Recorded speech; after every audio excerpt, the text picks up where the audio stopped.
네, 사도행전 32번째고요.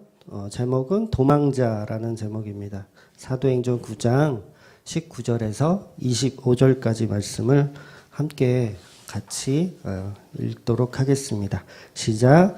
음식을 먹음에 강건하여지니라. 사울이 다메섹에 있는 제자들과 함께 며칠 있을 때 즉시로 각 회당에서 예수가 하나님의 아들이심을 전파하니 듣는 사람이 다 놀라 말하되 이 사람이 예루살렘에서 이 이름을 부르는 사람을 멸하려던 자가 아니냐. 여기 온 것도 그들을 결박하여 대제사장들에게 끌어가고자 함이 아니냐 하더라. 사울이 힘을 더 얻어 예수를 그리스도라 증언하여 다메섹에 사는 유대인들을 당혹하게 하니라. 여러 날이 지남에 유대인들이 사울 죽이기를 공모하더니 그 계교가 사울에게 알려지니라. 그들이 그를 죽이려고 밤낮으로 성문까지 지키거늘 그의 제자들이 밤에 사울을 광주리에 담아 성벽에 달아 내리니라. 아멘. 네, 오늘은 아까 찬양할 때도 제가 말씀드렸지만 사도 바울이 이제 회심을 하고 이제 전도를 시작합니다. 그런데 생각외로 성과가 없어요. 그리고 오히려 살인의 흔적을 발견하고 이제 도망 다니게 됩니다. 그래서 광주리를 타고 도망가는 모습을 우리가 오늘 본문으로 읽었습니다. 그래서 이 부분은 너무 이해가 안 되는 부분입니다. 우리가.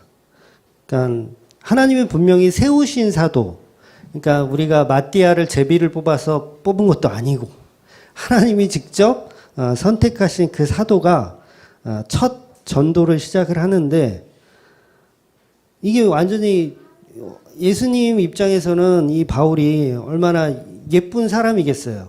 이제 내가 사용할 새로운 그릇, 이제 신상품, 한마디로 얘기하면 신상품을 이제 딱 출시를 딱 했는데 얼마나 귀염둥이입니까? 이 귀염둥이가 이제 활약하는 그 모습을 하나님께서 분명히 상상을 이렇게 하시고서 이제 일을 시작할 거라고 우리는 다 이렇게 생각하고 있는데 이해가 불가해요. 왜 강주리를 타고 도망가는 신세가 되게 하시는지 우리는 이해가 불가능합니다.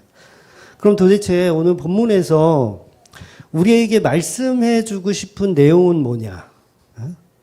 왜 이런 내용을 성경에 기록해서 우리에게 무슨 내용을 전달하고 싶은 거냐는 거죠.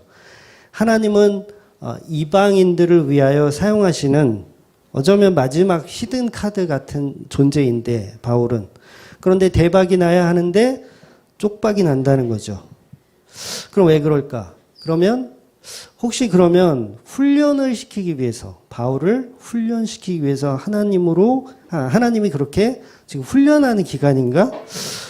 아니 무슨 워밍업이 필요한 건가? 또 우리가 이렇게 또 이해를 할 수도 있어요. 근데 모세를 불렀을 때를 한번 생각해 보면 모세를 불렀을 때는 이미 워밍업이 다 끝난 상태에서 사실은 불렀어요. 그러니까 80의 모세를 부르거든요. 전에도 말씀드렸지만 이제 죽을 나이예요. 이제 더 이상 뭘 할 수 없는 나이. 그 나이에 하나님은 모세를 불러서 바로 사용을 하신다는 거죠. 그래서 이 모세가 하나님을 80에 만나고 나서 바로 뭘 하냐면 10대 재앙을 경험하게 하세요. 10대 재앙을. 애굽의 10대 재앙을. 그러면 이게 그 자체로 어떤 워밍업이라는 개념은 좀 아닌 것 같은 느낌이 들어요. 그래서 결국은 부흥이라는 것은 뭐냐면 우리가 양적으로 질적으로 이렇게 막 커지고 많아지는 걸 부흥이라고 얘기하지 않는다는 거죠. 그러니까 어쩌면 우리가 오늘 본문을 보면서 바울이 광주리 타고 도망가는 모습을 보면 이게 부흥인가요? 부흥이에요? 전혀 부흥이 아니잖아요. 그런데 이게 하나님 입장에서는 지금 부흥되고 있다라는 거예요. 근데 우리는 이해가 안 되죠. 그래서 교인 수가 많아지고 전도가 많아지는 게 그게 하나님의 열매가 아닐 수 있다라는 거예요. 그러니까 외적 성장이 곧 열매라는 것은 우리들의 생각인 거죠. 근데 복음은 정반대의 개념으로 갈 때가 오히려 더 많다는 거죠. 그래서 오늘 본문을 읽으면서 우리가 생각해야 할 것은 우리 인간은 능력 없구나라는 것을 우리가 보셔야 된다는 거예요. 그리고 그것을 인정해야 된다는 거죠. 우리는 뭘 해도 전도도 안 되고 뭘 해도 교회가 커지지도 않고, 아, 이거 안 되는구나 라는 것을 우리에게 지금 보여주고 있다는 거죠. 그러니까 우리가 사도 바울의 삶을 본받고 우리도 목숨 걸고 전도하여 이렇게 막 바구니 타고 도망가는 상황이 오더라도 열심히 하나님 말씀을 전하자라는 방향성으로 여러분이 성경을 보시면 여전히 잘못 보고 있다는 거예요. 성경을. 그러니까 우리는 바울을 흉내내야 하는 것, 예수를 흉내내야 하는 것 쪽으로 가면 결국은 하나님의 의도한 바와 다른 쪽으로 이해가 된다는 거죠. 왜냐하면 성경은 단 한마디도 인간의 사역이나 가치를 높이라고 말하지 않거든요. 그러니까 너희가 훈련해서 갈고 닦아서 자기 개발을 해서 준비해서 하나님의 일을 이루라는 얘기가 없단 말이에요. 그러면 바울이 지금 어떤 훈련받고 막 이렇게 그런 개념이 아니라는 거예요. 뭔가 우리에게 부흥에 대한 메시지를 다시 주고 계신 거죠. 그것은 어떤 차이냐면 자기 부인의 시간을 주는 거예요. 자기 부인. 그러니까 내가 훈련받는 것하고 내가 나를 부인하고 나를 부정하는 그 상태로 가는 것은 다른 내용이라는 거죠. 물론 그것도 훈련이라고 하면 훈련이지만 우리가 생각하는 그런 갈고 닦는 연습하고 뭐 이런 개념은 아니라는 거죠. 오히려 그 반대의 개념, 내가 부정당하고 내가 부인당하는 그 상태로 바울이 지금 가고 있다라는 거죠. 오히려 준비할 수 없는 나이에 찾아오시는 거예요. 그래서 80에 하나님께서 모세를 찾아가는 겁니다. 그래서 아브라함이 이삭을 낳을 때도 할 수 없는 나이, 아이를 낳을 수 없는 나이에 가서 아이를 낳게 하시는 거예요. 이건 뭐예요? 자기 부인이 일어날 수밖에 없잖아요. 이건 내가 한 게 아니야. 내가 할 수 없어. 내가 어떻게 100살에 아기를 낳아? 이건 불가능해. 내가 어떻게 90에 아기를 낳아? 이건 불가능해. 라는 그 시기를 하나님이 이용하신다는 거죠. 그래서 훈련에서 사용하시는 개념이 아니라 다 빼앗은 다음에 사용하시는 개념. 다 부정하신 다음에 사용하시는 개념이라는 거예요. 그래서 바울은 자기 부인의 시간을 갖고 있는 거죠. 이건 비슷한 것 같지만 다른 내용이라는 거예요. 그런데 우리 인간은 전부 이것을 훈련의 기간으로 삼는단 말이죠. 훈련의 기간. 그러니까 그 훈련된다는 건 뭐예요? 나의 가치를 더 쌓자. 내 실력을 더 쌓자. 요 방향성을 가지고 가면 요게 인본주의적인 생각이라는 거예요. 신본주의는 내가 어떤 상황이든, 아까 우리 집사님 찬양 너무 잘 해주셨는데, 약한 상태에 있을 때 하나님은 얼마든지 들어서 쓰실 수 있다라는 거예요. 근데 내 자신이, 나는 강해져야 돼. 나는 바울이기 때문에 나는 세져야 돼. 나는 더 훈련해야 돼. 나는 부족해. 이런 식으로 접근하는 방식이 아니라는 거죠. 온전히 나는 없어지고 예수만 드러날 수 있는 자기 부인의 모습으로 사도는 가야 한다는 거죠. 그러니까 하나님이 선택하신 마지막 사도가, 물론 지금 본문에는 바울은 뭐 전체적인 예수 그리스도에 대한 복음을 정확히는 잘 몰라요. 이제 급하게 예수님 믿었기 때문에 이 바울은 사실 기독교 안에서도 굉장히 대단한 인물은 맞아요.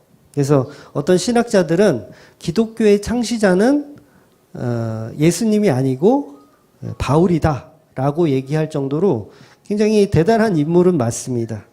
그런 바울이 복음을 전하는데 열매가 하나도 없어요.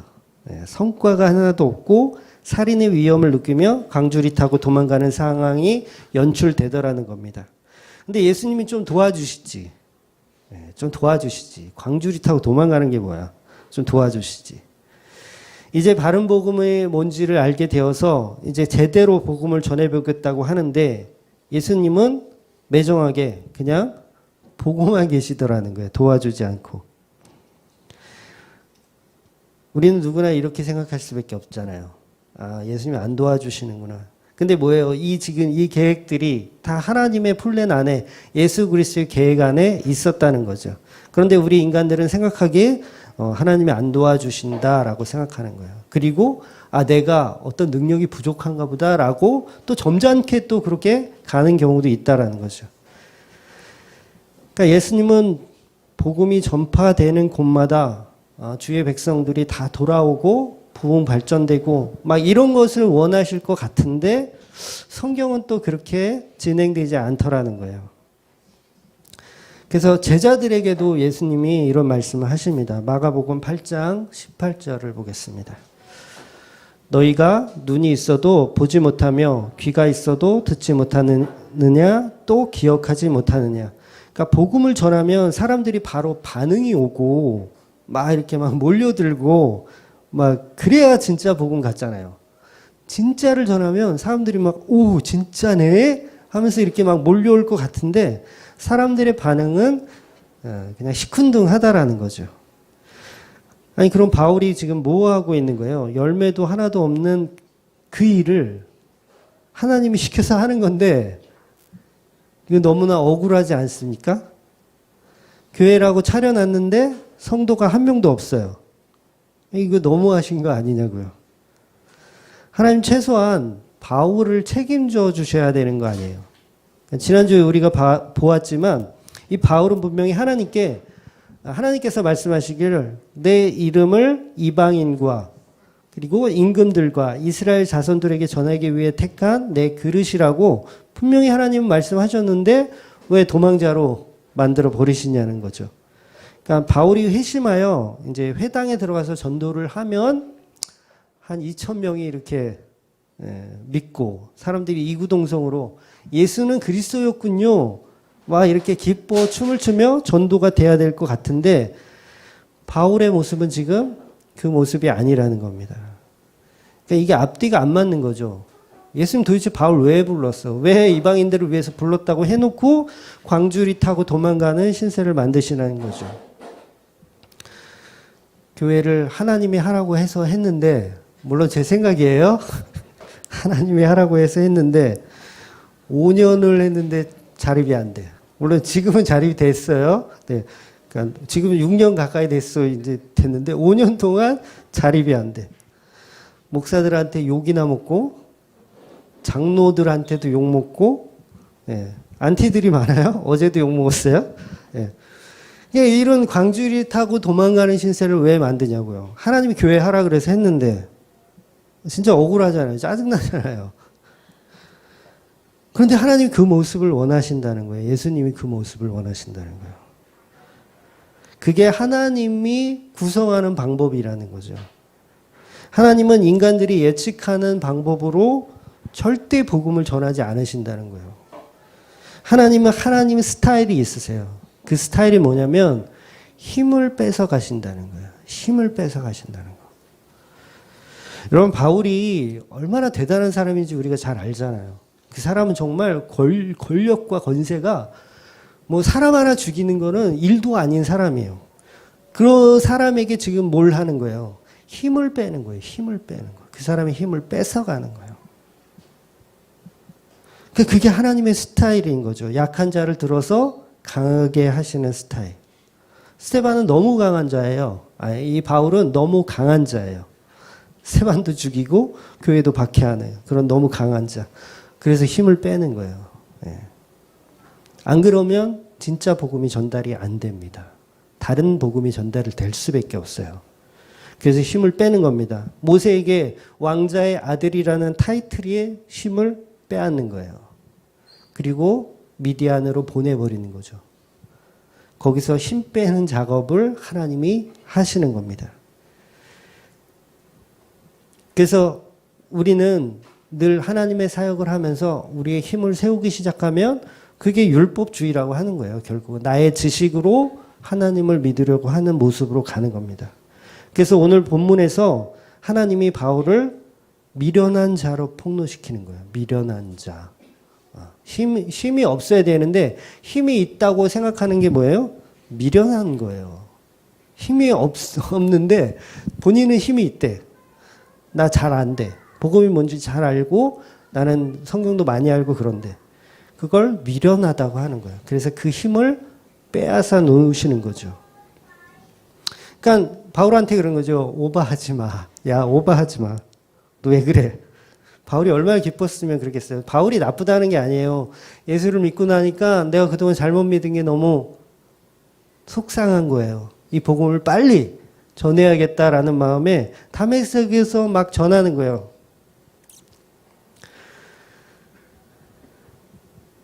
그러나 하나님의 계획은 다른 데 있었다는 거죠.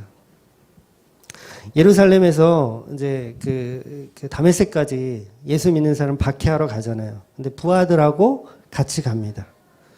근데 부하들이 볼 때 바울은 완전히 창피한 사람이에요. 창피한. 갑자기 개종을 했으니까 부하들은 좀 당황스러웠을 거예요. 우리는 뭐냐? 우리도 예수를 믿어야 되는 거냐? 어떻게 되냐? 굉장히 당황했을 거예요. 아마도 제자들이 회당에 모이는 시간에 왜 가냐고 막 따졌을 수도 있겠어요. 바울이 가서 거기서 막 전도하거든요. 거기 왜 가냐, 멍청하게. 안 그랬다가 우리 큰일 날라고. 그러니까 바구니를 이렇게 내리잖아요. 바구니를 내려주잖아요. 도와주잖아요, 부하들이. 근데 부하들이 도와주는데, 물론 이게 성경 해석이 이제 목사마다 조금 달라요. 그러니까 그 바구니를 내리도록 도와준 그 제자들이 과연 예루살렘에서 같이 박해하던 제자들인지 아니면 회당에서 전도해서 얻은 제자인지 정확히는 몰라요. 근데 제가 볼 때는 예루살렘부터 같이 온 제자 같아요.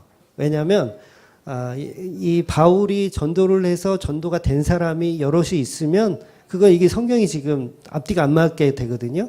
아무리 전도를 해도 전도자가 안 나타나는 거예요. 그래서 이 제자들로 보는 건데 이 제자들이 얼마나 미련하다고 생각했겠어요. 갑자기 개종을 해가지고 내가 그러시지 말라 그랬잖아요. 회당 가서 왜 예수를 왜 전하냐고요. 이게 큰일 났어요. 지금 당신을 죽이려고 사람들이 지금 모의를 하고 있다고. 어떻게 할 거냐고 이거. 빨리 바구니 타라고. 안 그러면 형님 죽는다고 지금. 빨리 타라고. 바울은 괜찮다. 나는 여기서 죽을 거다. 막 이랬을지도 모르겠어요.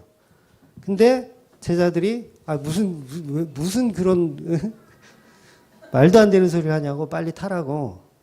그렇게 해서 바구니를 탔을지도 모를 겁니다. 저와 여러분이 사는 세상이 이렇게 어렵습니다. 예수를 믿으면 잘 되고 예수를 믿으면 그 복음을 전하면 잘 될 것 같은데 안 되더라는 거예요. 어렵더라는 거예요. 이유는 아주 간단합니다. 약한 자로 폭로시키기 위해서 그렇게 안 되는 겁니다. 그러니까 하나님의 도움 없이는 살 수 없는 존재라는 것을 이야기하는 겁니다. 그래서 약한 자를 들어서 쓰신 하나님, 모든 사역은 주가 하신다는 것을 보여주는 대목인 거예요. 우리가 선악과를 먹어요. 그게 뭐죠? 선악과를 먹는다는 건 약하다는 거예요. 약하다는 거. 강한 자, 하나님을 정말 잘 믿는 강한 자는 선악과를 안 먹죠. 근데 우리는 약한 자이기 때문에 선악과를 먹는 거예요. 그거 폭로시키는 거예요. 그 폭로를 죄인이라고 하는 거예요. 죄인. 하나님 은혜 없으면 죄인으로 살 수밖에 없는 존재입니다. 하나님 없으면 나는 약한 자입니다. 이렇게 가는 거죠. 그러니까 우리 인간은 하나님 없으면 내가 강한 자인 줄 알고 사는 거예요.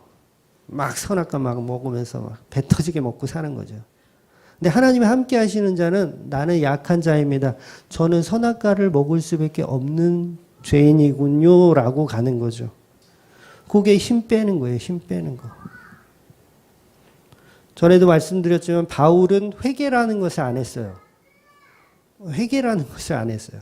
예수님이 강압적으로 찾아오셨단 말이에요.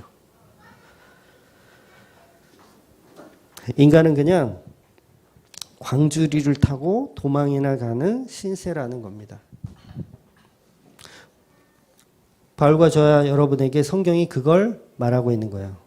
또 복음의 방식은 우리의 생각과 전혀 다른 설명을 하더라는 거죠. 그래서 우리는 성경을 어떤 행위론적 접근으로 해서 보면 우리는 결국은 바울을 흉내내는 모습으로밖에 안 가요. 그렇잖아요. 바울처럼 목숨 걸고 전도하십시오. 여러분의 목숨은 소중하지 않습니다. 복음이 더 중요합니다. 목숨 걸고 전도하십시오. 바울을 보십시오. 얼마나 멋지지 않습니까? 이런 설교가 맞는 것 같지만 잘못된 설교라는 거예요. 우리는 예수를 흉내내는 사람이 아니라 바울을 흉내내는 사람이 아니라 그럼에도 불구하고 예수를 믿더라라는 것을 보셔야 되는 거예요. 그것에 집중해야 된다는 거죠. 여러분이 광주리를 타고 도망가는 신세인데도 불구하고 예수를 믿으십니까? 네. 하나님 그거 원하시고 계신 거예요. 너는 선악과 먹은 죄인이고 하나님인 예수를 십자가에 못 박은 죄인인데 그런 아주 부끄러운 존재임에도 불구하고 예수를 믿어야 하는 겁니다. 그런 자들에게 성령이 오시면 내가 죄인임을 깨닫고 선악과를 먹은 나쁜 놈이라는 것을 알고 예수를 믿었더라. 이게 진짜 성도의 모습이라는 거죠. 성경은 전부 그런 이야기를 하고 있어요. 단 한 구절도 바울이 훌륭한 사람이다, 바울을 통해서 세상을 바꿨다, 이런 얘기는 없다는 거죠. 근데 우리는 전부 예수를 흉내내어 바울을 흉내내기에 바쁩니다. 이건 오히려 죄라고 하는 거예요. 우리는 예수를 흉내내는 자가 아니라 그 예수를 하나님으로 믿는 성도들이라는 거죠. 우리는 죄의 문제든 사역이든 우리의 모든 삶이든 내 뜻대로 못합니다. 예수를 믿어야 하고 믿을 수밖에 없는 그런 존재라는 거예요. 그게 성도죠. 그래서 하나님은 광주리에 위로 넣으시는 거예요. 근데 그 광주리 속에 들어가는 것이 바로 은혜라는 거죠. 오병이어 때도 이 광주리가 나와요. 12광주리가 남죠. 오병이어를 먹고 12광주리가 나와요. 그러니까 예수님은 하나님이신데 왜 음식을 남게 만드셨을까요? 하나님이 그거 몇 인분 이거 딱 확인해서 딱 신인데 예수님이 그거 딱 맞춰가지고 하나도 안 남게 딱 떨어지게 이거 못 하실까요? 네, 충분히 할 수 있어요. 저도 할 수 있을 것 같아요. 저도 식당 일을 좀 해봐서 요거는 어느 정도면 딱 잔반 처리 없이 딱 해결되겠다. 이 통밥이 딱 나오는데 예수님이 그거 못 하시겠냐고요. 그러니까 12광주리가 남았다라는 건 뭐예요? 하나님이 일부러 뭔가 우리에게 설명하고 싶은 내용이 있다라는 거예요. 12광주리가 남았어요. 이거 어떻게 처리했을까요? 어떻게 처리했을까? 성경에는 정확히 내용이 없어요. 이 12광주리 남았는데 그래서 뭐 어떻게 했는데. 근데 예수님 분명히 남은 음식을 먹으라고 직접 말씀하세요. 남은 거 다 모아 라고 말씀하세요. 그리고 12광주리를 모아요. 그러니까 자연스럽게 남은 게 12광주리가 되더라는 거죠. 예수님의 의도대로 12광주리. 그런데 12광주리를 모아놓고 예수님은 또 재촉을 하세요. 빨리 가자고. 야, 빨리 가자. 근데 제자들이 12광주리 챙길 시간이 없었어요. 놓고 간 것 같아, 그냥. 이게 뭐냐고요? 왜 남겨놓고 모으라고 해놓고서 빨리 가자고 재촉을 하셔가지고 또 하나도 못 가져오게 만들고.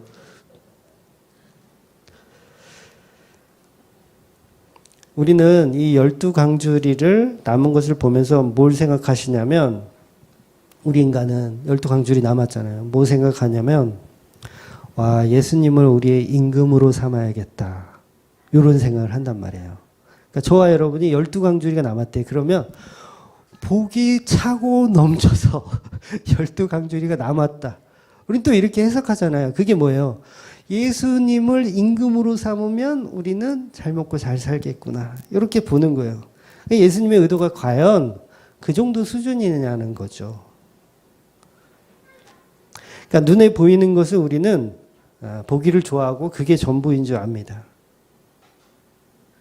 그러니까 바울이 광주리를 타고 도망가는 모습하고 오병이어 때 12광주리가 남은 것하고 연결을 해보면 이 놀라운 일이 벌어지는데 그게 뭐냐면 바울이 광주리를 타고 도망가는 사건이 바로 오병이어를 그대로 재현하고 있는 거예요. 오병이어를.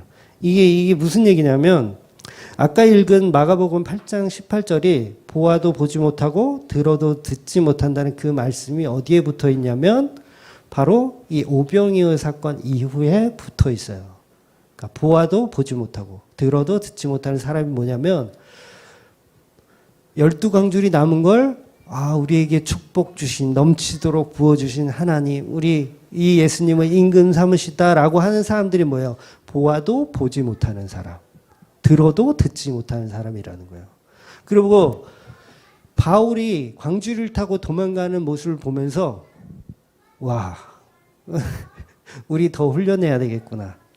목숨 걸고 예수 전해야 되겠구나. 라는 것은 역시 또 뭐예요? 보아도 보지 못하고 들어도 듣지 못하는 사람이라는 거예요. 저와 여러분은 바울의 광주리 사건을 보면서 뭘 봐야 되냐면 자기 부인을 보셔야 되는 거예요. 자기 부인. 안 되더라는 것을 보셔야 된다는 거예요. 그러니까 목숨 걸고 뭘 하라는 게 아니라 너네는 안 되니까 힘을 빼. 완전 반대 얘기죠. 네, 완전 반대 얘기인 거예요.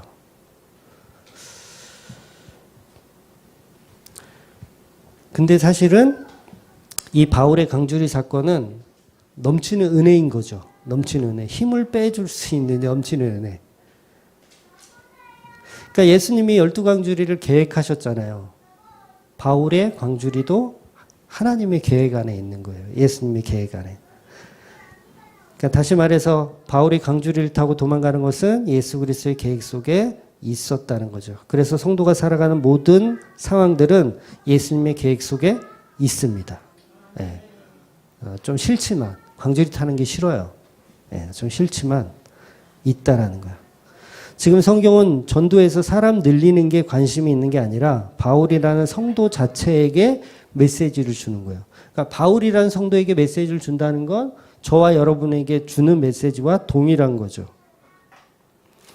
이 사건 이후에 바울은 바로 사도들에게 예루살렘으로 바로 가는 것이 아니라 아라비아로 갑니다. 아라비아에 가서 3년을 거기서 뭐 하냐면 힘을 빼요. 3년을 힘을 뺍니다. 우리 갈라디아서 한번 보고 가겠습니다. 1장 17절 18절 시작. 또 나보다 먼저 사도된 자들을 만나려고 예루살렘으로 가지 아니하고 아라비아로 갔다가 다시 다메섹으로 돌아갔노라. 그 후에 3년 만에 내가 게바를 방문하려고 예루살렘에 올라가서 그와 함께 15일을 머무는 동안, 그러니까 못 모르고 전도를 시작했다가 작살이 나고 이제 3년을 아라비아에 가서 뭘 하는 거냐면 힘을 빼는 거예요. 힘을 빼는데 이게 바로 혼돈의 시간, 공허의 시간을 바울이 겪는 겁니다. 이게 바로 힘 빼는 거예요. 그럼 예수님 믿으면 이제 불행 끝 행복 시작인가요? 아니면 예수님 믿으면 이제 행복 끝 불행 시작인가요? 네. 결론은 여러분이 알아서. 그러니까 예수를 처음 믿고 나니까 오히려 잘 되던 일이 안 되는 경우가 있더라는 거예요. 네, 있죠. 네, 저도 있었어요. 네. 광주리에 들어가는 작업인 거예요. 그러니까 아라비아에 머무는 작업이고 힘을 빼는 작업입니다. 그래도 두려워하지 마시고 잘 견뎌야 하는 거예요. 네. 부하들이 조롱했을 거예요. 그 뭐라고 왜 회당 가서 왜 예수를 전하자고. 응? 그런데 그게 예수가 계획하신 십자가의 길이라는 거죠. 그래서 십자가 복음은 예수 그리스도의 계획도로 우리는 그분에게 연출되는 거예요. 그분에게 연출되는 거. 그분의 움직임으로 인해서 움직이는 게 성도라는 거죠. 그래서 우리는 예수를 믿어 그와 연합하여 나도 십자가에 죽는 겁니다. 그 십자가는 우리의 힘을 빼는 겁니다. 그때 비로소 자기 부인이 일어나고 나는 없고 예수로 사는 성도가 되는 겁니다. 바울은 그동안 바리새인이라는 철저한 율법주의자 종교인이었어요. 잘못된 방향성으로 내 생각과 장로의 유전을 가지고 거짓 정보를 통해서 하나님을 믿었던 사람입니다. 이제 진짜 진리가 찾아와요. 진짜 진리가. 그래서 예수 그리스도가 길이고 진리고 생명이라는 사실을 알게 됩니다. 그 길을 자신이 혼자 갈 수가 없어요. 근데 진짜 복음 전하자, 예수를 전하자라고 바울이 생각했는데 결과는 대실패, 광주리 타고 도망가는 그 일을 겪게 된다는 거죠. 그래서 자기 부인이라는 이것은 왜 우리 그 튤립 교립에 성도의 견인이라고 있잖아요. 이게 바로 성화를 얘기하는 거거든요. 그러니까 여러분 예수님을 진정으로 믿게 되면 이 성도의 견인이 일어나고 내가 성화의 길을 접어들게 돼요. 근데 이 성화의 길은 뭐예요? 자기 부인의 길인 거예요. 광주리 타는 게 성화인 거예요. 그래서 자기 부인이 완전히 일어났을 때 예수의 영이 내 안에서 일하시는 거죠. 그래서 성령의 열매들이 그때 일어나게 되는 거예요. 그래서 내가 그리스도와 연합하면 이제 내가 사는 것이 아니고 내 안에 그리스도가 살게 되는 거죠. 그럼 어떤 일이 일어나요? 하나님 사랑과 이웃 사랑이 일어난다는 거예요. 그러니까 광주리를 타지 않으면, 도망자가 되지 않으면 하나님 사랑과 이웃 사랑이 나오지 않아요. 나오지 않습니다. 스데반 집사가 그 모습을 잘 보여주고 순교한 케이스가 되는 거예요. 그러니까 성도는 자기를 핍박하는 사람들에게 죄를 돌리지 않고 순교하더라는 거예요. 근데 보세요. 분명 사람들은 스데반을 오해했을 겁니다. 스데반 집사를 오해했을 거예요. 돌로 죽이는데 오해했을 거예요. 어떻게 오해하냐면 저 사람은 사랑이 없어 라고 오해했을 거예요. 예의도 없고 말도 함부로 해. 귀때기에 할례를 받아라는 설교를 하고 아주 건방져. 저한테도 이제 목사가 단어 선택을 왜 이렇게 그따위로 하냐고 얘기를 하는데, 목사가 그런 식으로 얘기를 하냐고. 그러니까 사내들의 공회원들도 이 스데반을 오해한 거예요. 저 사람 사랑이 없구나. 말을 왜 이렇게 함부로 하냐. 예수님도 마찬가지죠. 독사의 새끼들아 뭐 이렇게도 얘기하고 험한 말을 막 하셨단 말이에요. 근데 그 험한 말이 사랑이 없으니까 그렇게 하는 건가요? 아니잖아요. 정말 사랑하니까 아유 씨 하는 거예요. 사랑하니까. 그래서 사람들이 스데반 집사를 보면서 아이 저 인간은 이웃 사랑이 없어 라고 하면서 이야기를 한다는 거죠. 근데 우리는 여전히 아가페의 사랑이 뭔지 모르는 거예요. 아가페의 사랑. 그러니까 정반대라는 거죠. 아가페의 사랑은 우리 인간들이 추구하는 사랑하고는 정반대라는 거예요. 스데반은 진정한 이웃 사랑을 하고 죽은 건데 사람들은 그거 사랑 아니라고 얘기하는 거예요. 그러니까 유대인들은 스데반의 사곡을 왜곡하고 사랑 없음이라고 단정을 하더라는 거죠. 그러니까 스데반의 순교의 그 사랑은 하나님으로부터 온 거잖아요. 하나님으로부터. 스데반이 만들어 놓은 사랑이 아니라. 스데반이 만들어 놓은 사랑은 뭐예요? 여러분들한테 카드 써서 주는 거. 이런 건 스데반이 만들어 놓은 사랑이고, 스데반은 철저히 하나님으로부터 온 사랑을 나누어 준 사람인 거죠.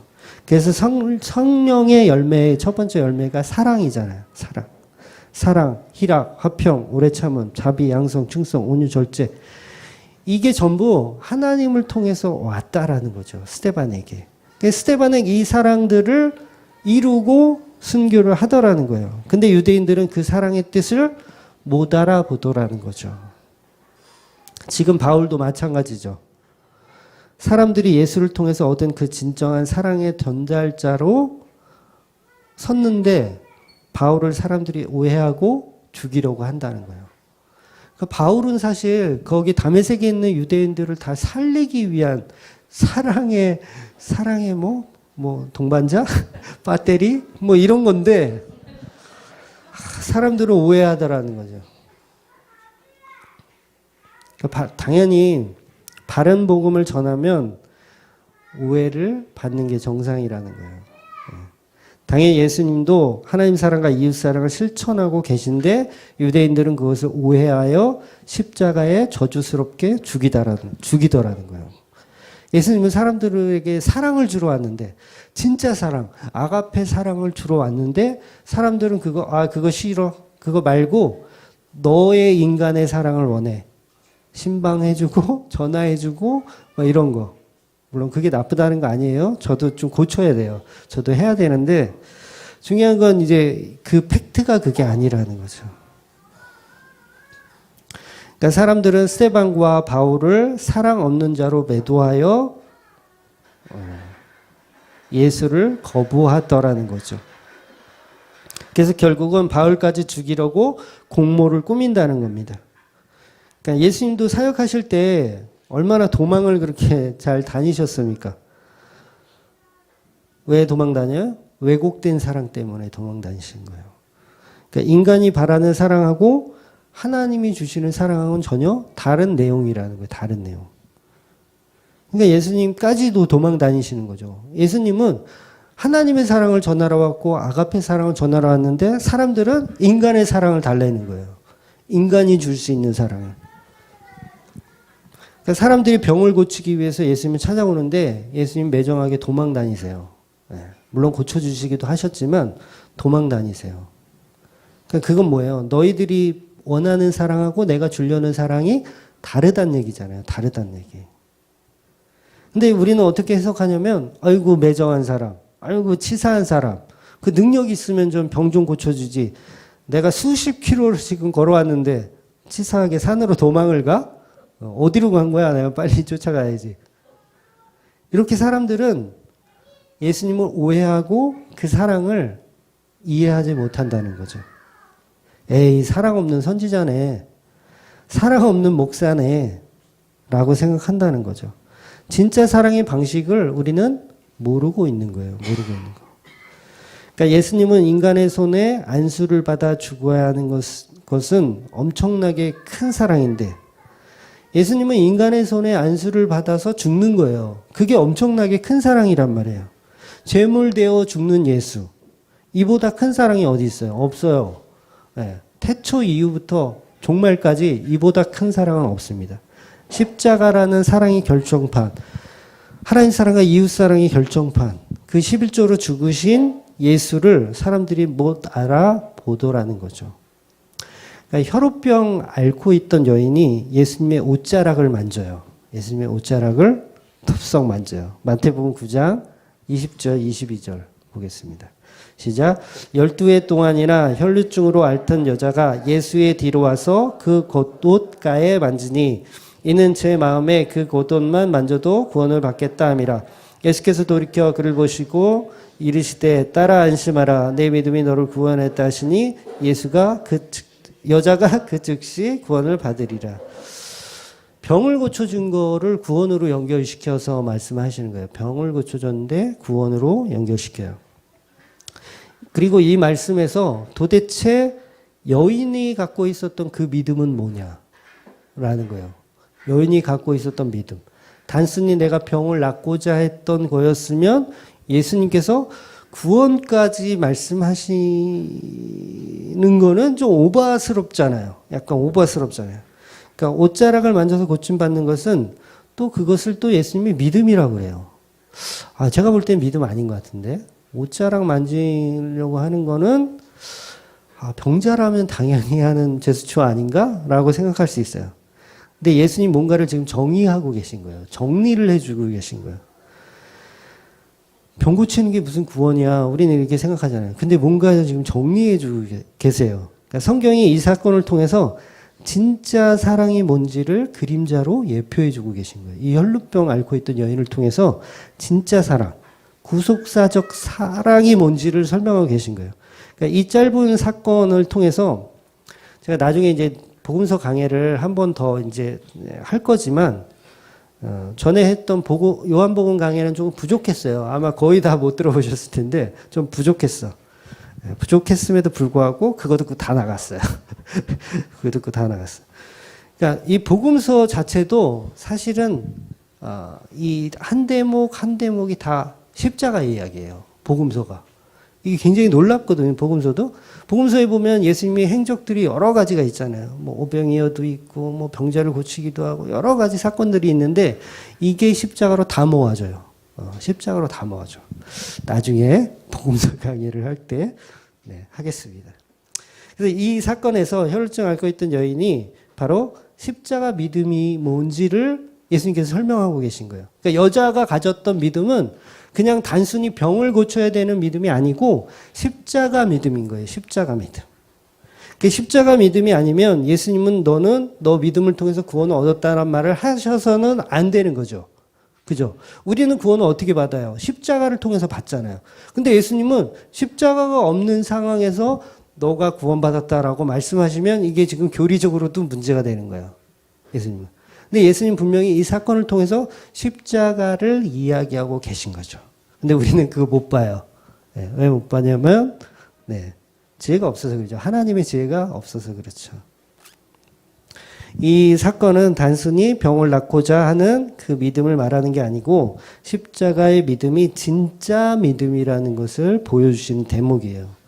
그러니까 구약에서 죄인이 죄를 사함 받으려면 반드시 제물을 가지고 제사를 드려야 돼요. 그죠? 구약에서는. 그런데 이 제물은 반드시 그 제물을 가져온 사람이 그 머리에 안수를 해요. 안수를 해서 내가 갖고 있는 죄를 전가시키는 거예요. 그 양한테, 소한테, 어린 양한테 전가를 시키는 거예요. 그러니까 안수 기도를 제사장이 대신 해주는 게 아니에요. 우리 교회들은 다 목사들이 이렇게 앉혀놓고 해주잖아요. 이거 엉터리인 거예요. 이거 왜 해줘? 내 죄를 전가시키는 거예요? 그러니까 이 안수는 내가 갖고 있는 죄를 짐승에게, 어린 양에게 전가시켜서 이 어린 양이 죽는 거예요. 그런 개념이 제사의 개념인 거예요. 그러면 내가 갖고 있는 죄를 어떻게 했어요? 안수를 했어요. 그럼 얘가 양이 죽어야 되잖아요. 이 양을 누가 죽여요?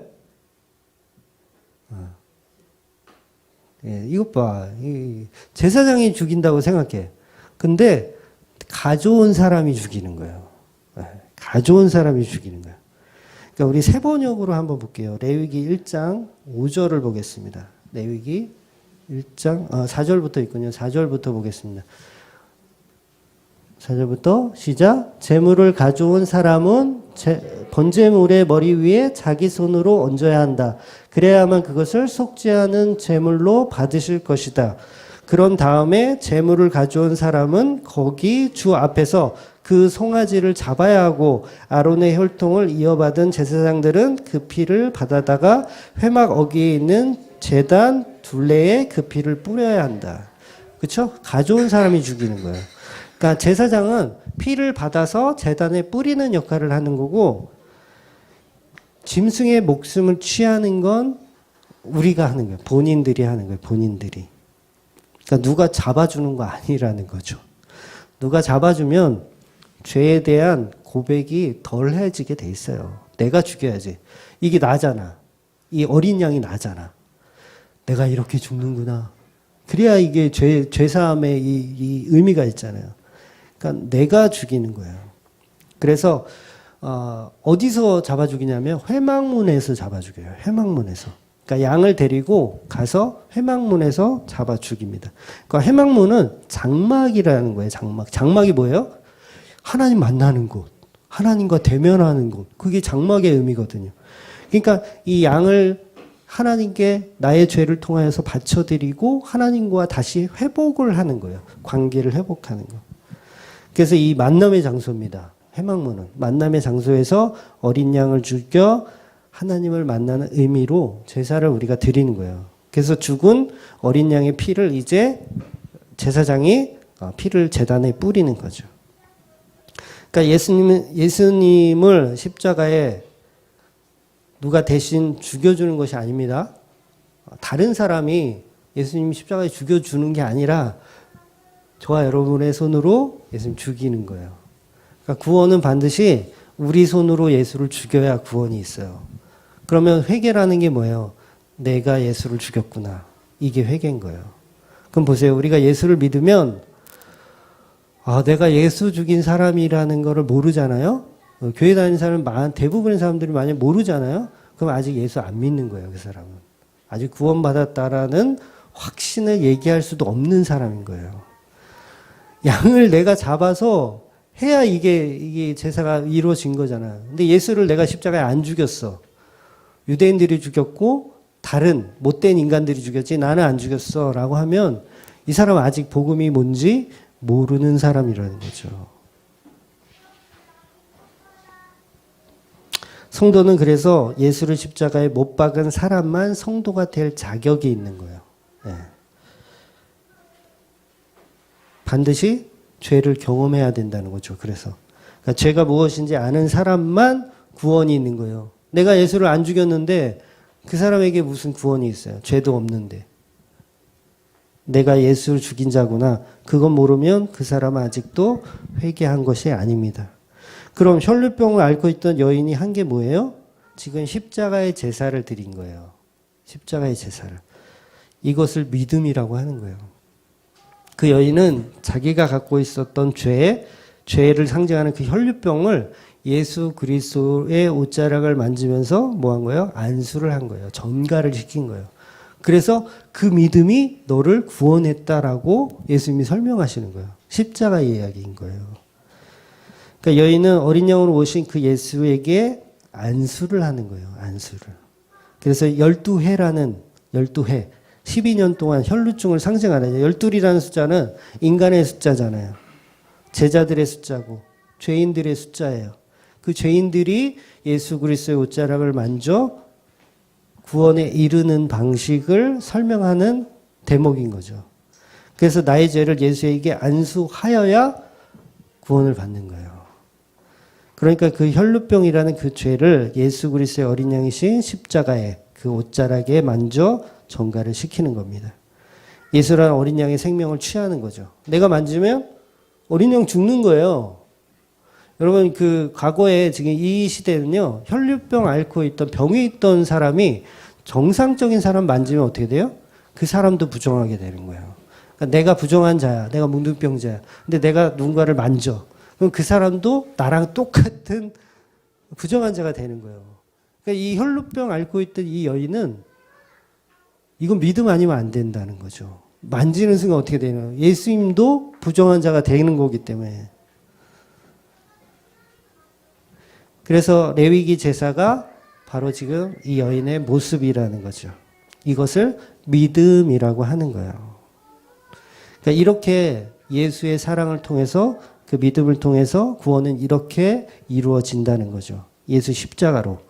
그러니까 한 군데만 더 볼게요. 마태복음 14장 35절 36절 시작.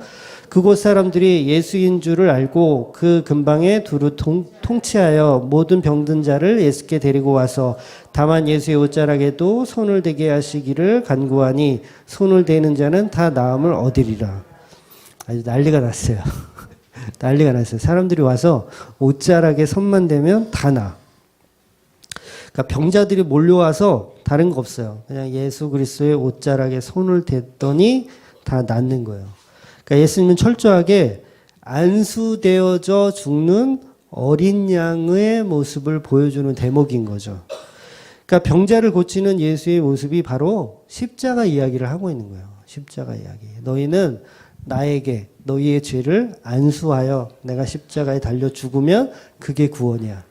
그리고 그 시스템, 구원의 시스템을 너희가 아는 것이 믿음이야 라고 설명하시는 거예요. 그러니까 마치 광야에서 불뱀에 물린 사람들이 노뱀을 쳐다보면 살잖아요. 그러니까 이게 똑같은 얘기를 계속해서 반복적으로 하는 거죠, 성경이. 예수님이 바로 노뱀이에요, 노뱀. 장대에 달리신 그 노뱀. 그것을 우리 바라보는 사는 살아요. 그걸 믿음이라고 하는 거죠. 그러니까 우리가 하는 그 믿음은 십자가입니다. 십자가 아닌 거는 그 믿음이 아닌 거예요. 그거는 신념. 그 신념. 십자가가 아니면 다 신념이에요. 종교이고. 그러니까 믿음은 십자가를 통해서만 믿음이라고 얘기하는 겁니다. 이게 예수가 이 땅에 오신 이유이고 하나님의 사랑을 완성하시고 이웃 사랑을 완성하신 십자가의 구체적인 대목인 거예요. 그러니까 마태복음의 이 사건 이후에 어떤 일이 벌어지냐면 그 십자가를 설명해서 혈루병 앓고 있던 여인을 치료해 주잖아요. 그리고 사람들을 고쳐줘요. 이 만지기만 하면 고쳐줘. 이 사건 이후에 어떤 일이 벌어지냐면 바리새인들이 와서 시비를 걸어요. 시비를 걸어요. 그러니까 십자가로 사람들이 구원받고 복음을 주었더니 복음을 모르는 사람들은 그건 사랑 아니라고 흉을 보더라는 거예요. 그거 사랑 아니야. 왜 그런 식으로 왜 사랑해? 라고 그거 아니라고 하는 거예요. 그러니까 십자가는 사랑 아니야 라고 얘기하는 거죠. 사람들은. 죽이려고 덤비고 광주리를 타고 도망가게 만드는 게 사실은 사랑인데 우리는 그걸 못 본다는 거죠. 우리 인간들은 사랑이 뭔지 여전히 몰라요. 잘 모릅니다. 저도 설교를 이렇게 하고 있지만 십자가 사랑이 도대체 뭐야? 하나님이 알려주시지 않으면 저도 몰라요. 자꾸 딴소리를 해. 나도 내 스스로 딴소리를 해. 그저 오병이어에 밥이나 먹여주고 잘 되게 해주고 그러면 그게 사랑인 줄 알아요. 병 낫게 해주고 출세하게 해주고 그게 하나님 사랑인 줄 안다고요. 우리는. 그러니까 십자가의 구원의 뜻은 전혀 모르는 거죠. 성경을 절대 문자적으로 이해하면 그냥 종교적 경건 생활에 불과한 거예요. 그러나 십자가를 보면 그 놀라운 은혜를 우리가 볼 수 있게 되는 겁니다. 예수님은 십자가로 병이나 고쳐주려고 오신 분이 아닌 거죠. 그러니까 영혼을 구원하기 위하여 오신 거죠. 진짜 아가페 사랑을 설명하는 거예요. 근데 혈루병 앓고 있던 여인의 병을 고쳤다는 그 대목을 보고 우리는 병 고치는 게 예수님의 은혜인가 보다라고 생각해요. 아니요. 예수님은 십자가 얘기하고 있다니까요. 십자가의 사랑 이야기. 근데 우리는 눈에 보이는 그것만 보기를 좋아하죠. 병자가 막 고침받는 거, 이런 거. 근데 무당들도요, 구슬하면 병을 고치더라고요. 무당들도. 물론 이제 돈을 많이 내야 좀 용한 무당을 만나는데, 스님들도 막 공양미 100백, 300석 받고 눈뜨게 해주고 막 그러잖아요. 그럼 저와 여러분은 영혼을 살리는 십자가 복음을 전하는 사람들인데 겨우 그런 것들, 눈에 보이는 것들, 병이나 고치고 부자 되게 해주고 막 그런 것들에 우리가 집중해야 하냐고요. 아니라는 거죠. 오늘 본문의 바울도 마찬가지입니다. 그동안 하나님 사랑을 오해했어요. 바울은. 하나님 사랑은 그런 건지 알았어요. 병 고쳐주고 막 이렇게 잘 되고 부자 되고 이런 게 하나님 사랑인 줄 알았어. 근데 진짜 십자가가 뭔지를 이제 깨달은 거예요. 바울이. 그리고 진짜 이웃 사랑이 그 안에서 나오는 거죠. 바울은 이웃 사랑, 그 하나님이 주신 그 사랑 때문에 광주리를 탄 거지 자기의 열심과 자기의 노력으로 탄 게 아닌 거예요. 그러니까 우리는 하나님의 사랑을 여러분이 하나님으로 인해서 실천하잖아요. 그러면 바구니를 타야 돼요. 네. 어렵죠. 네. 어려워요. 그러니까 예수를 바로 믿고 나니까 그 십자가 하나님 이웃사랑이 성화라는 모습으로 성도의 견인의 모습으로 우리에게 적용이 됐더라는 거예요. 그 적용은 바구니를 타는 거예요. 바구니를 타는 거. 바울은 이제 진정한 성도라는 것을 자각하기 시작할 겁니다. 성도의 삶은 이런 거구나. 대박 나는 게 아니라 쪽박 나는 거구나. 살인의 그 흔적들을 피해서 이 도망가는 그런 도망자구나. 바울이 다메섹에서 뭘 찾아 먹으려고 전도를 했겠습니까? 부귀영화를 누리려고 전도했을까요? 상급을 쌓으려고 전도했을까요? 예수님께 좀 귀여움 좀 받으려고, 예수님 저 귀염둥이잖아요. 저 좀 전도 좀 잘할게요. 근데 교회들이 다 그 모습 하고 있잖아요. 하나님 나 귀염둥이죠? 네, 전도 많이 할게요. 이런 식으로. 상금 많이 쌓을게요.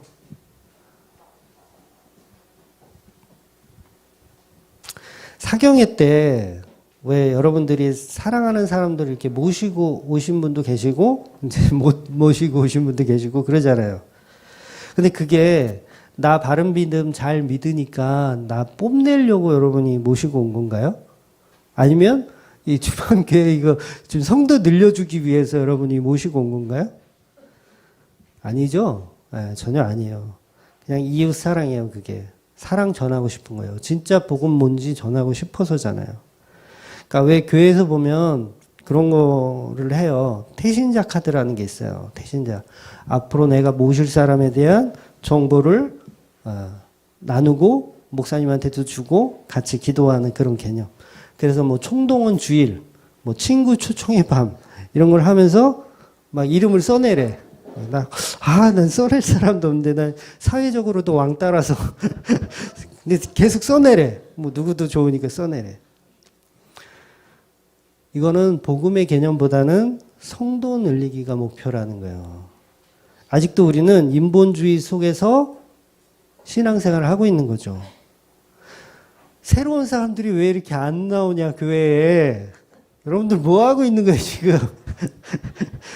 새 신자 본 지가 지금 2달은 지난 것 같아 지금. 응? 도대체 예수 믿는 사람들 맞아? 예? 이러면서 전혀 방향성이 지금 맞지 않는 거예요. 여러분 피라미드 다단계 회사 혹시 다녀보셨어요? 제가 거기 좀 다녀봤는데요. 손님 한 명을 모시기 위해서 정말 몇 달을 노력을 합니다.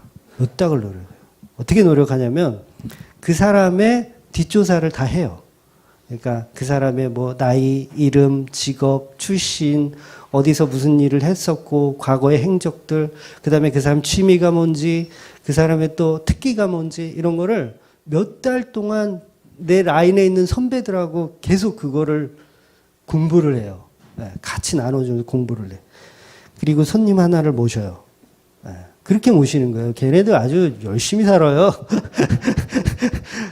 열심히 살아요, 아주. 그러니까 그 불법 피라미드 얘기하는 거예요. 일반적인 다단계 회사 말고 불법 피라미드. 그게 뭐예요? 결국은 나의 조직원으로 삼기 위해 노력하는 거잖아요. 그러니까 이게 피라미드 회사하고 사실은 교회하고 별반 차이가 없어요. 네, 별반 차이가 없어요. 결국 경영이라는 거죠. 경영. 교회 경영. 그러니까 복음이 목적이 아니고 교회 경영이 목적인 거예요.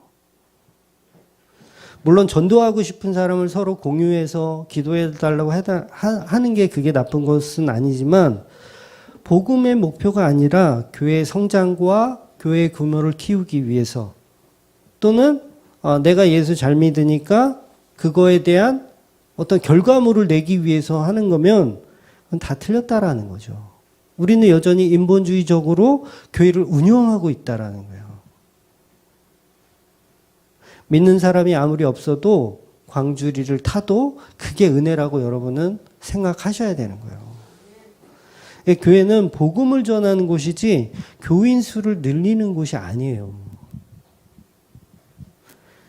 그래서 교인 수를 늘리려는 마음으로 여러분 전도하시려면 하지 마세요.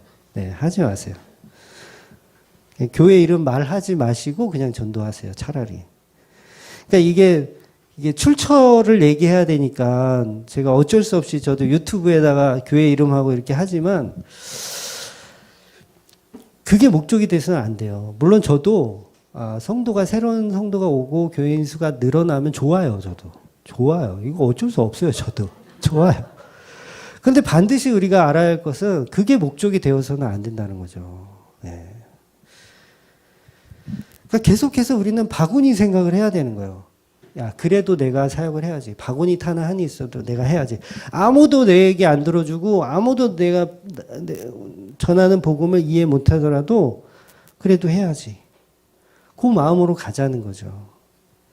그러니까 내 교회를 채우고 주맘교회 명성을 드높게 하겠다는 그거는 예수님의 십자가의 전달자가 아니라는 거죠. 나는 없어지고 나는 그냥 쓰레기 봉지에 들어갈 놈으로 사역을 하자는 거죠. 그냥 잘 안 되잖아요, 우리가. 어떻게 쓰레기 봉지. 그러니까 우리가 복음을 오해해서는 안 됩니다. 그러니까 사람들이 몰라주더라도 우리는 십자가의 복음을 전달하는 전달자 드리는 거죠. 그래서 스데반도 바울도 이웃 사랑을 하니까 목숨 걸고 전도하게 되더라는 거예요. 내가 무엇을 원하면 목숨 걸고 전도 못 하잖아요. 제가 교회를 하는 이유가 성도가 많아지는 거야. 그럼 목숨 걸고 하겠어요? 오, 나 죽으면 끝인데? 그건 안 되지. 그래서 욕심 없이 해야 된다는 거죠. 전도라는 것은. 그래서 바울도 모든 것은 예수 그리스도에 의하여 예수 그리스도로 온전해진다는 사실을 이제 알게 되는 겁니다. 그러니까 이웃 사랑이 무엇인지 제대로 깨닫게 되는 거죠. 그래서 바울이 섬기는 교회가 있었나요? 바울은 섬기는 교회가 없었어요. 자기 교회 늘리기 아니죠. 네, 바울은 섬기는 교회가 없었어요.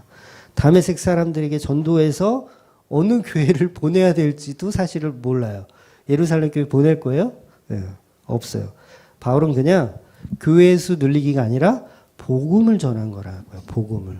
그러니까 저와 여러분은 복음을 전해야 되는 거예요. 복음을. 교회 성장을 목적으로 두어서는 절대 안 됩니다. 물론 이웃사랑의 마음은 결국 전도라는 모습으로 나타나고 그게 결국은 교회 성장으로 이어지겠지만 우리는 그때마다 바구니를 생각하자는 거죠. 바구니를. 다 떠나도 바구니 타겠다. 라는 마음으로 우리는 예수를 믿어야 한다는 거예요. 그러니까 예수를 그리스도로 알고 믿게 되면 누가 시키지 않아도 자연스럽게 이웃사랑이 나오게 됩니다. 그러니까 바리새인의 가식적인 이웃사랑이 아니라 정말 성도를 사랑하는 그 마음이 우리 안에서 일하게 된다는 거죠. 그러니까 어떤 사람들은 바울에게 당신은 사랑이 없다고 말할지도 모르겠어요. 매일 신방하고 전화하지 않으니까. 근데 바울이 전도하고 다닌 것만 봐도 그는 충분히 하나님의 사랑을 전하는 자라는 거죠. 그러니까 제대로 된 어떤 보상을 우리가 받지 못해요. 사례비도 못 받을 수도 있고요. 어떤 것이 되지도 않아요. 그래도 이웃사랑이라는 것은 우리가 표현되어질 수밖에 없다라는 거죠. 그동안은 성도를 박해하러 다녔습니다. 이웃사랑은 없고 하나님 사랑만 있었던 유대인이었어요. 바울은 그러니까 하나님 사랑만 있었던 율법주의자였어요. 그런데 성도는 반드시 이 율법주의자가 아닌 신본주의적인 이웃사랑의 개념이 생기게 되더라는 거예요. 성도는. 다시 말해서 바울은 바리새인 출신이고 율법주의자인데 그동안은 다른 복음을 전했는데 이제는 바른 복음을 전하다라는 거죠. 그 바른 복음이 뭐냐면 20절에 예수가 하나님의 아들이심을 전파하는 거예요. 예수가 하나님의 아들이심을. 그러니까 22절에는 사울이 힘을 더 얻어 예수를 그리스도라 증언하여라고 기록하고 있습니다. 그럼 바리새인이 일대하고 전했던 거하고 지금 예수를 믿고 나서 전했던 거하고 내용이 달라져야 돼요. 그러니까 예수 그리스도의 중심으로 바뀌었다는 거죠. 예수 그리스도의 중심으로. 그러니까 22절에 증언하다라는 말은 이 단어를 사용해서 증언하다라는 걸 통해서 바울이 다메섹에서 설교를 해요. 그러니까 예수가 그리스도다. 그것을 증언하여 설명을 하는 거예요. 그동안은 유대인으로서만 전도를 했겠죠. 하나님 사랑만 전했는데 이제는 진정한 이웃사랑이 가능한 예수를 전하는 거예요. 이게 무슨 말이냐면 그동안은 모든 성경을 여호와 하나님으로 풀었어요. 그동안은 모든 성경을 여호와 하나님 풀었는데 그 율법주의에서 벗어나서 이제는 그 방향성을 예수로 풀어서 성경을 해석하더라는 거예요. 그러니까 증언하다라는 단어가 그걸 얘기해 주는 거거든요. 그러니까 바울의 전도 방향성을 이야기하는 거예요. 그러니까 쪽박이 나는 거예요. 무슨 얘기인지 이해하시고 계신 거죠? 예수를 증언하면 쪽박이 난다고요. 이게 지금 바울이 이걸 체험하고 있는 거예요. 예수를 증언하면 쪽박이 난다. 그러니까 이 증언하다라는 이 단어가 22절에 있는 그 단어가 쉰바비조라는 단어인데 이 단어는 어떤 뜻이냐면 몰다라는 뜻이에요. 이렇게 모를 때 축구공을 이렇게 몰아서 찬다. 뭐 이런 개념. 뭐 양의 문으로 양들을 몰아간다. 이런 모으는 개념에 증언하다. 그러니까 이 모으는데 어디로 모으는 거예요? 예수 그리스도의 십자가로 몰아서 설교했다. 그런 얘기인 거예요. 바울이. 그렇게 설교했다라는 거예요. 그래서 모으는 것, 연합하는 것, 결합하다. 뭐 이런 뜻을 가지고 있어요. 그래서 같은 단어로 써져 있는 구절이 신약에 7군데가 나오는데 그 대표적인 어구를 제가 찾아봤습니다. 에베소서 4장 16절, 골로새서 2장 2절. 같이 읽어볼게요. 16절부터. 그에게서 온몸이 각 마디를 통하여 도움을 받음으로 연결되고 결합되어 각 지체의 분량대로 역사하여 그 몸을 자라게 하며 사랑 안에서 스스로 세우니라. 골로새서 2장 2절. 이는 그들로 마음의 위안을 받고 사랑 안에 연합하여 확실한 이해의 모든 풍성함과 하나님의 비밀인 그리스도를 깨닫게 하려 함이니.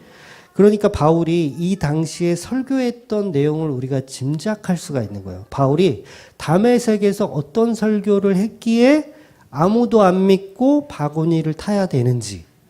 그렇죠? 그러면 우리가 그 설교를 해야 되는 거예요. 그렇잖아요. 바구니 타는 설교를 저와 여러분이 해야 되는 거예요. 그러니까 모든 성경을 예수 그리스도로 연결해서 설교했다는 내용이에요. 증언하다는 그런 의미를 가지고 몰아서 예수 그리스도로 몰아서 연합하여서 설교했다 그 얘기인 거예요. 그러니까 이게 진정한 이웃사랑인 거죠. 그러니까 그 예수의 십자가를 전하는 이웃사랑을 바울이 설교를 통해서 하더라는 거예요. 그랬더니 사람들이 당혹하더라는 거예요. 당혹스러워하다라는 거예요. 바울이 그동안은 율법주의적인 설교를 했었을 때 사람들이 좋아하고 즐거워했는데 이제 모든 포커스를 예수에 맞춰서 설교를 하니 사람들이 당혹하더라는 거야. 그러니까 바른 복음을 처음 들었을 때 여러분 당혹스럽지 않으셨어요? 11조를 안 해도 된대. 오, 당황스러워. 주일 성수를 안 해도 된대. 오우, 당황스러워. 아직도 제 주위의 목사님들은 당황스러워. 이러신 분들이 있어요. 당황스럽다고. 뭐라고 얘기는 해줘야 될 것 같은데 얘기를 못 하겠고 당황스럽다고. 쉬쉬해요. 요즘은 그냥 쉬쉬해요. 말도 안 꺼내더라고. 어저께 그 짧은 거 13분짜리인가 30탄에 했던 거 제가 조금 그것만 딱 잘라서 또 포인트 설교를 올렸거든요. 아주 욕을 더 먹고 싶어서 내가 욕을 더 먹고 싶어서 아주 당황스럽게 하고 싶은 거예요, 제가. 그래, 씨, 누가 당황스러운가 보자. 내가 당황스러운가, 응? 당신이 당황스러운가. 당황스럽죠. 아, 이게 무슨 이웃사랑이야. 이게. 십자가가 무슨 이웃사랑이야? 아니지. 11조를 열심히 내고 주일성수를 열심히 하는 게 이웃사랑이지. 라고 하잖아요. 근데 그 모든 연결을 십자가로 해서 바울이 설교했더니 당황스러워 하더라는 거죠. 그래서 유월절도 예수요. 무교절도 예수요. 초막절도 예수요. 안식일도 예수요. 할례도 예수요. 무지개도 예수요. 열매도 예수요. 십자가도 예수요. 모든 게 다 예수래. 모든 게 다 예수고 십자가래. 얼마나 당황스러워요. 근데 이게 진짜 복음이라는 거예요. 이게 진짜 복음인 거예요. 이 복음을 전하면 우리는 광주리를 타야 되는 거예요. 그러니까 사람들은 그거 아니야 라고 얘기할 겁니다. 네, 그거 얘기할 거예요. 그래서 우리는 쥐도 새도 모르게 죽을 수도 있어요. 네. 그럴 때 광주리를 타세요. 광주리를 타세요. 그게 오늘 바울이 도망자로 만들어 놓은 사건입니다. 그러니까 바울이 광주리 왜 탔어요? 십자가 복음 전해서 광주리 탄 겁니다. 그러니까 저와 여러분은 끝까지 광주리를 타셔야 돼요. 네, 이건 어쩔 수가 없어요. 아무도 이해하지 않아도 아무도 듣지 않아도 우리는 광주리를 탈 마음으로 복음을 전해야 된다는 거죠. 다 광주리 생활하고 계시죠? 갈 데도 없어. 이거 광주리 타고 내려오긴 했는데 예루살렘은 못 가겠고 아라비아로 가자. 네, 그런 상황. 그러니까 예수 그리스도의 십자가를 믿고 그 믿음으로 복음을 전하는 저와 여러분 되시기를 주의 이름으로 축원드립니다. 아멘. 기도하겠습니다.